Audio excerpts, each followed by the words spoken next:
नमस्कार श्रोतेहो, मी संगीता वेताळ. आपण ऐकत आहात प्रसिद्ध लेखक सुनील पवार लिखित राजस भाग्य या कथेचा तिसरा भाग, पश्चातापाचे अश्रू. शाळा पुन्हा सुरू झाल्या. राजस शाळेत जाऊ लागला, पण मन काही केल्या रमेना. राहून राहून त्याला मानसाईची आठवण येत होती. तिची वाक्य त्याच्या कानात घुमत होती. तिने पाठ फिरवल्याची सल त्याला टोचू लागली. दिवसेंदिवस राजस अबोल बनू लागला. शाळेत तो कोणाशीच नीट बोलेना. 2-3 महिने तो शाळेत बऱ्यापैकी हजर होता, पण केवळ नावालाच. शिकवणीकडे त्याचे लक्ष नसायचं. तो आपल्याच विचारात गुंग असायचा. असे करता करता राजस पुन्हा शाळेला दांड्या मारू लागला. सिनेमा, खेळ, दंगा, मस्ती आणि मारामारी करण्यातच त्याचे दिवस जात होते. वडील सुद्धा आता कंटाळले होते. त्यांनी तर आशाच सोडून दिली होती. हतबल वडील आपल्या कामात व्यस्त राहायचे. राजस त्या विभागामध्ये गुंड म्हणून नावाजला जाऊ लागला. चाळीतील रहिवासी आता त्याचा तिरस्कार करू लागले. त्याच्याशी कोणीच बोलत नसे, पण राजसला कसलीच फिकर नव्हती. तो त्याच्या मित्रांमध्ये खुश होता. इतर कोणाची त्याला गरजच वाटत नसायची. त्यामुळे त्यानं सुद्धा कोणाला किंमत दिली नाही. तो आपल्याच विचारात मशगूल होता. राजस सलग दुसऱ्या वर्षी नापास झाला. आता वडिलांचा संयम सुटला. आज राजसला त्यांनी वेताच्या छडीनं चांगलाच फोडून काढला आणि फरमान सोडले. म्हणाले, घरात राहायचं असेल तर मी सांगेन त्याप्रमाणे वाग, अन्यथा चालता हो इथून. वडिलांचे शब्द त्याच्या वर्मी बसले. त्याच रागात राजस घरातून बाहेर पडला. पण जाणार कुठं? कोण थारा देणार याचा विचार त्याने कुठे केला होता? दिवसाचे ठीक होते. कोणी ना कोणी मित्र संगतीला असायचे. पण रात्रीचं काय? रात्री तो विभागातच एरझऱ्या घालायला लागला. पोटात भुकेचा आगडोम आणि डोक्यात विचारांचे वादळ घेऊन एका ठिकाणी तो पोहोचला. तिथे मुस्लिम बांधवांचे रमजानचे कार्यक्रम सुरू होते. तिथून जरा दूर एका कोपऱ्यात तो मलूल चेहऱ्यानं शून्यात नजर लावून विचारमग्न अवस्थेत बसून राहिला. एका भल्या मुस्लिम गृहस्थाचे त्याच्याकडे लक्ष गेले. त्या गृहस्थाने राजसजवळ येऊन विचारले, क्यों बेटा, घर नहीं जाने का? मुसलमान तो तुम लगते नहीं. रात के 1:30 बजे है बेटा, जाओ घर जाओ. राजस चाचरत म्हणाला, नहीं नहीं, मतलब अभी जा रहा हूं. त्या गृहस्थाच्या अनपेक्षित प्रश्नाने राजस चपापला. तो चाचरत पुन्हा म्हणाला, नहीं मतलब अभी घर जाके खाऊंगा. मुस्लिम गृहस्थ म्हणाला, घर से झगडा करके आए हो, भाग के आए हो.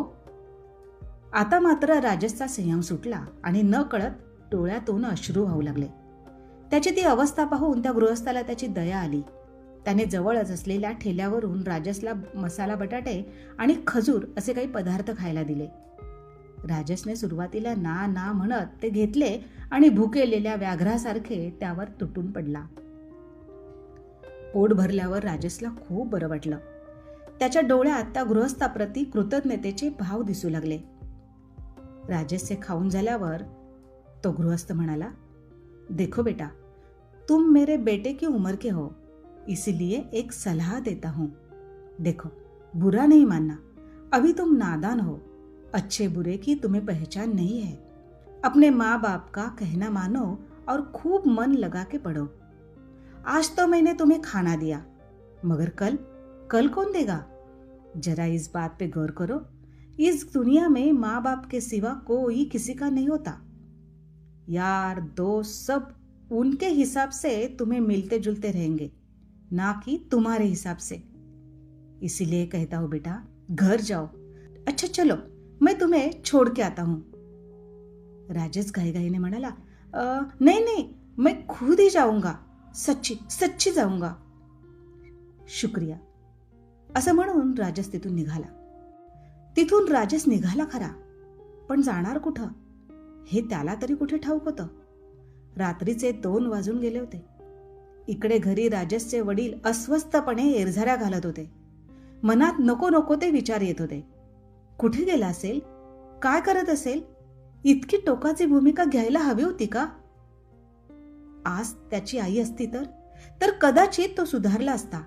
निदान शेवटची एक संधी तरी द्यायला पाहिजे होती मी. चुकलंच माझं, असा विचार करत ते दारातून बाहेर पडले. शेवटी ते वडील होते. कितीही कठोर भासवले तरी त्यांनाही मन होतेच की. त्याच मनानं त्यांना परावृत्त केलं आणि ते राजेशच्या शोधात निघाले. सुदैवाने त्यांना जास्त पायपीट करावी लागली नाही. जवळपासच्या एका उद्यानात राजेश एका बाकड्यावर गुडघ्यात मान घालून बसला होता. वडिलांनी जवळ येत हाक मारली. हाक ऐकून राजेशनं मान वर करून पाहिलं तर समोर बाबा उभे होते. त्यांना पाहताच राजेशचा हुंदका अनावर झाला आणि तो हमसून रडू लागला. त्याची ती अवस्था पाहून वडिलांचेही हृदय पिळवटून निघाले. ते राजेशच्या बाजूला येऊन बसले आणि त्याला जवळ घेत त्याची समजूत काढू लागले. त्याला भल्या बुऱ्याची जाणीव करून देऊ लागले. राजेशला त्या मुस्लिम व्यक्तीनं दिलेला सल्ला आणि वडिलांच्या समजावणीत कुठेतरी सुसूत्रता आढळली. आता त्याला वडिलांचे म्हणणे पटू लागले होते. त्याने सुधारण्याचे आश्वासन वडिलांना दिले. त्याच्या पश्चातापरूपी आश्वासनाने वडिलांचे समाधान झाले. आज प्रथमच राजेश वडिलांच्या डोळ्यात अश्रू पाहत होता. एव्हाना पहाटेचे 4 वाजले होते. वडील त्याला घेऊन घरी आले. घरी आल्याल्या राजेश शांतपणे झोपी गेला आणि वडील कामावर जाण्याच्या तयारीला लागले. झाले गेले गंगेला मिळाले. पश्चातापाच्या अग्नीत मन पवित्र झाले. वरून थापट, आतून मायेचा हात. राजेश नामे गाडगे आता आकार घेऊ लागले. शाळा सुरू व्हायला अजून वेळ होता. राजेशला काही कामधंदा नव्हताच. त्यामुळे वेळ घालवण्यासाठी तो मित्रांच्या संगतीत राहत होता. पण कुठेतरी मनात त्याला त्याचं कृत्य खात होतं. आता तो पूर्वीसारखा मस्ती करत नव्हता. वडिलांना दिलेला शब्द त्याला पूर्ण करायचा होता. पण हे होणार कसं, हाच खरा प्रश्न होता. चाळीत त्याला कोणी उभं करत नव्हतं. आपला मुलगा बिघडेल या भीतीनं पालकांनी त्याला लांब ठेवले होते. तरीही त्याने ठरवले होते की काहीही झाले तरी सुधारण दाखवायचे. एके दिवशी अचानक त्याला संधी मिळाली. चाळीतील मुलांनी शिवजयंती साजरी करण्याचे ठरवले होते. जयंती उद्यावर आली तरी सजावट कोणाला जमतच नव्हती. राजेश चाळीतच खुर्ची टाकून बसला होता. पण त्याचे लक्ष मुलांच्या चर्चेकडे होते. त्यांची अगतिकता पाहून त्याने विचारलं, मी करू का प्रयत्न? त्याच्या प्रश्नाने मुले एकमेकांकडे पाहू लागली. पण कोणीच काही बोलत नव्हतं. त्यांच्यात एक सुजान पालक उभे होते. ते म्हणाले, ठीक आहे, कर पाहू. हे ऐकताच राजेशच्या चेहऱ्यावर हसू उमटलं. त्याला आठवलं की मागच्या वेळी सार्वजनिक मंडळात त्यांनी किल्ला बनण्यास मदत केली होती. त्याने सजावटीला सुरुवात केली. संपूर्ण रात्र जागून त्याने मुलांच्या मदतीने एक सुंदर किल्ला तयार केला. या दरम्यान मुलेही त्याच्याशी नीट बोलू लागली. कालपर्यंत त्याला घाबरणारी मंडळी आता त्याच्याशी गप्पा मारू लागली. राजेशचा हळवा आणि मिश्किल स्वभाव त्याच्या कृतीतून उलगडू लागला. सकाळी चाळीतील लोकांनी तो किल्ला पाहिला. सगळ्यांनाच तो खूप आवडला आणि राजेश कौतुकाचा विषय ठरला. प्रत्येक जण त्याला शाबासकी देऊ लागला. वडिलांनी राजेशमधील हा सकारात्मक बदल पाहून हायसे वाटले. कधी काळी केलेल्या कामाचा अनुभव आज खऱ्या अर्थाने कामाला आला आणि राजेशचा चाळीतील वावर सुसह्य झाला. जाणायचंच असेल तर समीप जायला हवं. अंतरातल्या कलाकृतीस निरखून पाहायला हवं. राजेशने कौतुकाचा किल्ला तर सर केला, पण ज्या मानसाईच्या तिरस्कारामुळे त्याने स्वतःला संपवून घेण्याची वाट धरली होती, त्याच आईच्या नजरेत स्वतःला सिद्ध करण्यासाठी राजेश आता कोणती मोठी अग्निपरीक्षा देणार?